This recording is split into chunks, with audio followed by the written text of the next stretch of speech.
公室瞎聊，大家好，我是瞎聊阿姨，我是瞎聊小妹。今天我们聊一聊1994年发生在台湾的杀母偷婴案。Ready go！ 视频开始之前，请大家记得订阅，开个小铃铛。好，我们进入今天的话题。1994年12月11日晚9点，29岁的黄文义一脸疲惫地搭着出租车回到了位于台湾省台中市北平路4段的家中。他在家门口看到屋内的灯还亮着，瞬间就来了精神，因为他刚晋升父亲还不到1个月，但是为了公司事务，他不得不抛下妻儿前往台北出差了近2个礼拜。他本以为这个时间妻子已经带着孩子睡觉了，但是看到家里的灯还亮着，他就在想啊，我赶紧回家吧，去看一看妻子和还没有满月的儿子。但令他感到奇怪的是，他在家门口按门铃按了很久，没有人开门，对吧？有情况。对，他就以为妻子是睡着了，可能忘了关灯。就在这时，门打开了，然后出来个陌生的中年女子，还没有等他开口，然后那个女的就说啊，你是黄先生吗？我是你们家新来的保姆，我叫于姐。然后黄文义就说，哦，你是新来的保姆哦，那就这样吧。他说宝宝和阿秀，他的老婆叫阿秀，然后宝宝和阿秀睡着了嘛，然后说着便提着行李走进屋内。于姐说阿秀刚才和一男一女出去了，宝宝还在婴儿房里睡觉，我就把孩子抱过来给你看一下。然后于姐去抱孩子了，然后黄文义就坐在沙发上，然后看着孩子，然后抱着孩子在那边玩，然后他就在想妻子带孩子很辛苦，可能就放松一下，跟朋友出去玩了，放松一下。10几分钟过去了，刚刚出差回来的黄文义也很疲惫，他抱着孩子走进了婴儿房，准备把孩子交给保姆。不过就在这个时候，他看到了婴儿房边上他有一个很大的黑色垃圾袋，于是他就跟于姐说，你有空把房间清理一下，别要臭的味道熏到孩子。然后于姐说好的。第二天早上7点，黄文义被闹钟吵醒，他看了一下房间没有人，他觉得妻子一夜未归。他想妻子会不会去旅游了，但是为什么大晚上出门，而且没有带行李？对的，蹊跷。对，但是呢，他很忙，他上班很忙，然后他就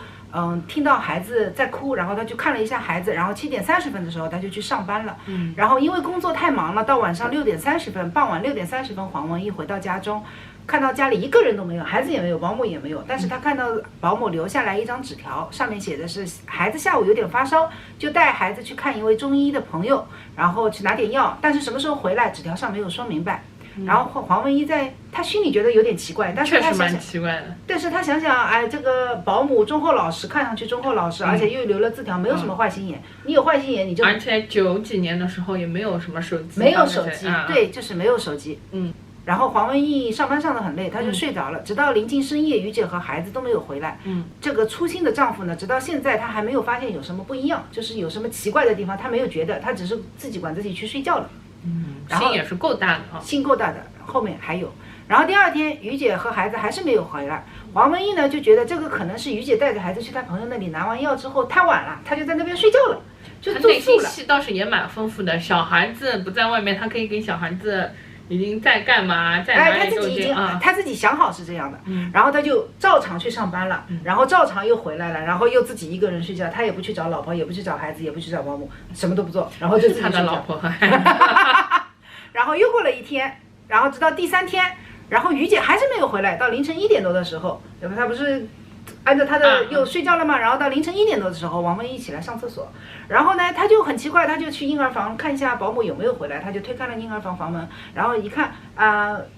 人都不在，但是那个塑料袋还在，他就闻到了那个味道，他觉得有一点点淡淡的腐臭味，然后他就去开灯，然后一看婴儿床上没有婴儿，但是那个垃圾袋还在，他就在想的那天是叫保姆把它扔掉的，但是确实是没有，那个垃圾袋还在，然后他就去打开垃圾袋的扎口，然后他就开了灯，打开垃圾袋的扎口，有个脚跳出来了。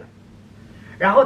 他一下子就很慌，然后就退了，然后退了几步，他就赶紧去报警，然后警察就来了。警察火速赶到案发现场，解开塑料袋，里面装的正是黄文义21岁的妻子蔡一秀的尸体。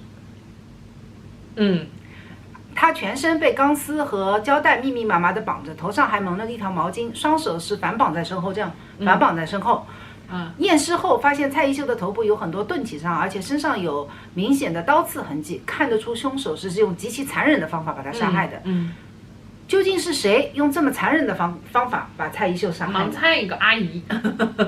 那你就故事结束了，你要听我讲的。对于这个问题， always the husband， 警方就想到了丈夫黄文义。哦，因为在案发现场呢十分干净，没有看到有外人侵入的痕迹，毫无疑问，凶手是有足够的时间去做这件事情的。就是要么熟人作案，对吧？你就因为你没有任何闯入痕迹，就会想到是熟人作案。对，但是虽然黄文义说有一个叫于姐的保姆带着1个多月大的儿子失踪了，但是对此人呢，他只知道他叫于姐，然后没了，什么名字不知道的，电话不知道的，一问三不知，而且警察查出来的是他的那个死亡的时间就是11号6到12点，就是晚上6到12点。他已经回来了的时候，黄文义是9点回来的，死亡时间是6到12点，对，就是这个时间。于是就这样，黄文义被关了2天3夜。这一期间，他接受过询问，因为妻子死了好几天，他天天回家，他没有发现妻子的遗体，这个是不是就不太合乎情理？直到第3天，邻居和朋友们来证明，蔡一秀月初确实是请了一位40岁左右的保姆，中年女性叫于姐。于是警方对这位于姐做出调查，但是于姐这个大家都只知道这个名字，但没有那个时候没有手机照相机这种拍照什么的。然后有一个警方，监控也没有很发达，对吧？没有，什么都没有。对，94年嘛。然后警方呢就想到，那个时候家里用的是座机，那警方就想到会不会座机有人打过电话什么，然后他们就查到在5号到10号之间，有人曾经2次拨打一个可疑的电话。经过调查，警方找到一个叫于昭凤的39岁妇女。经过黄文义和邻居的确认，这个于昭凤就是失踪了的于姐。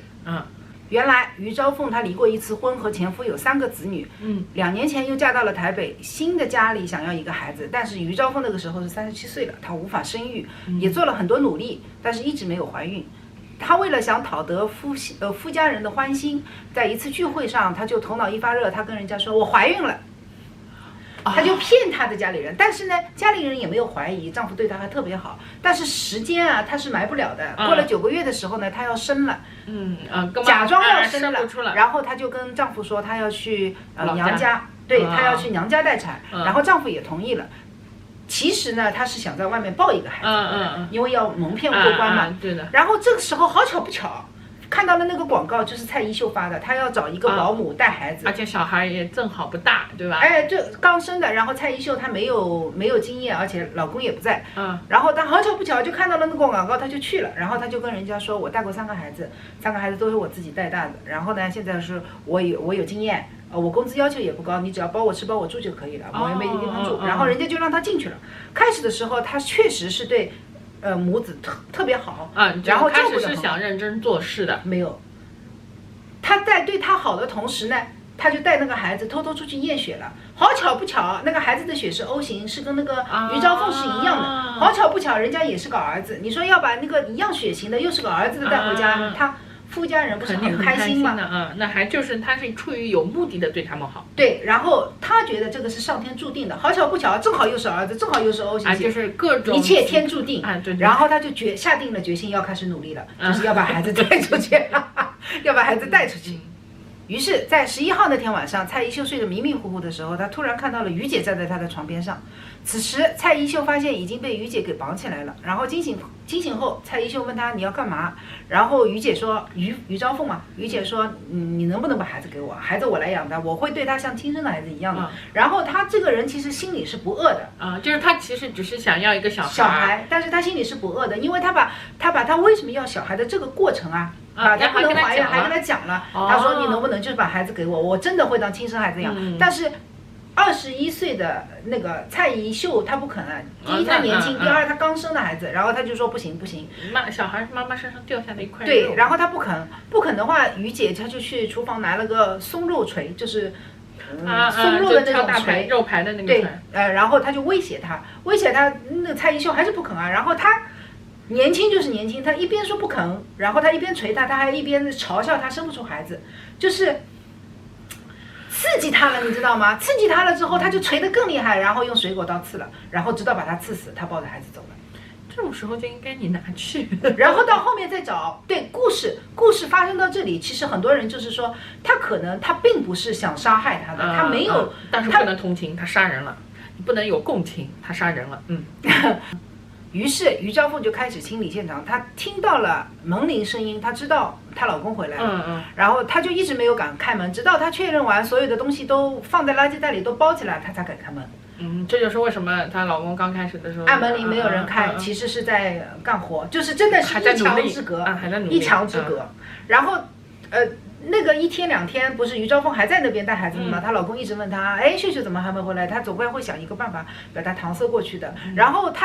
但是她一直不知道这个尸体怎么处理，因为她毕竟是没有想过的，她没有计划过要去杀人。然后她想着我要的只是孩子，然后她就带着孩子跑了，直到她老公自己发现了那个尸体。其实你说这个案件嘛，是个杀人案，但是于昭凤嘛，其实她是没有刻意的说是要去杀人的，你懂吗？就是过失杀人，那也不能算过失，但过失杀人，他没有预谋的去杀人。对，他是那个蔡宜秀吧，那个妈妈吧，如果那个时候说行的，你把孩子抱走，对，后续再去找他，后续再去报警。你一个老阿姨，她其实也走不远的，你走了之后马上报警，而且你已经很明显知道，她只是为了给他带回去，不是说要去拐骗，对吧？对，只是要带回家。而且你能明显的知道他带去哪里的，对的。对吧？所以年轻还是太年轻，缺少社会主义毒打。我是香料小妹，我是香料阿姨，点赞、订阅、加关注，开心路上不迷路，拜拜。